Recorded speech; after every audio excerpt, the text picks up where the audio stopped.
এক মহিলা প্রশ্ন করছে ডক্টর জাকির নায়েককে, আচ্ছা আপনি তো বললেন হিন্দু মুসলমান খ্রিস্টান বৌদ্ধ সব ভাই ভাই, তো সব যদি আমরা ভাই ভাই হই, আমি তো হিন্দু, ওই মহিলা বলছে আমি তো হিন্দু, তা আপনার মক্কা মদিনা আমরা যাইতে পারি না কেন? এটা কঠিন প্রশ্ন। আমি চিন্তা করলাম কি জবাব দেয়, আমার কাছেও জবাব আছে, কিন্তু উনি কি বলেন সেটা শোনা দরকার। উনি জবাব দিলেন, বোন আপনার বাড়ি কই? কই তো ইন্ডিয়া। জন্মস্থান কোথায়? এখানে। আমার জন্মস্থান এখানে।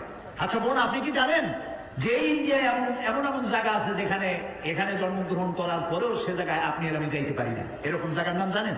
কোন এরকম জায়গা থাকবে কেন? আমি ইন্ডিয়ায় জন্মগ্রহণ করছি, সব জায়গায় যাইতে পারি। উনি বললেন বুঝি না, এখানে এমন এমন জায়গা আছে যেখানে আপনি আমি প্রবেশ করতে পারবো না, তার নাম ক্যান্টনমেন্ট। ক্যান্টনমেন্টে আপনি ঢুকতে পারবেন না, আমি ঢুকতে পারবো না। ক্যান্টনমেন্টে ঢুকবে যারা নিরাপত্তার দায়িত্বে, দেশ রক্ষার দায়িত্বে যারা আছে, যে কোনো মুহূর্তে ডাক দিয়ে বলে জান দেওয়ার জন্য, রক্ত দেওয়ার জন্য, জীবন দেওয়ার জন্য ঝাঁপায় পড়বে, সেসব সেনাবাহিনীর জন্যই ক্যান্টনমেন্ট তৈরি করা হবে।